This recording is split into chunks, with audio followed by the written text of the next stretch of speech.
ગામડામાં થોડા રૂપિયા નથી આવતા, સિટીમાં અમદાવાદમાં ને ગાંધીનગરમાં મોરબીમાં કેવડા રૂપિયા બેઠા. અહીંયા એ માયલું કઈ છે જ નહીં. આ ગામડાને પતાવી દે તો સારું, એટલે સરકાર છૂટી થાય ને અમે છૂટા થાય. એટલે બધા કે વિસાવદરની જનતા કઈક અલગ તાકાત વાળી, એવું શું છે વિસાવદર? બિચારીને ભાન નથી એટલે એક ધારું મત દઈ દે છે એટલે ગોપાલભાઈ આખે થઈ જાય. ગોપાલભાઈ કામ કરવા વાળો માણસ છે, તમે આખું સમજી લ્યો. એને કોઈ ગમતો નથી ગોપાલભાઈ ને, આ બીજાને ગોપાલભાઈ ગમે નહીં ને. અહીંયા હજી એ નહીં ગોપાલભાઈ આવશે, બીજો કોઈ આવશે નહીં. એટલે 27 માં પાછા ગોપાલભાઈ પાછા ઈ જ આવશે ગોપાલભાઈ. બીજી એકેય સીટ જ નહીં આવે.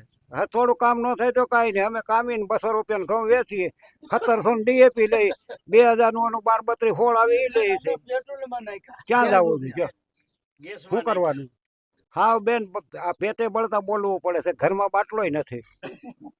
વાત માનીએ, ભાઈ રાંધી ન દે, બર્તન કોઈ લઈ આવે, ઢોર નથી, સાણા કોણ થાપે?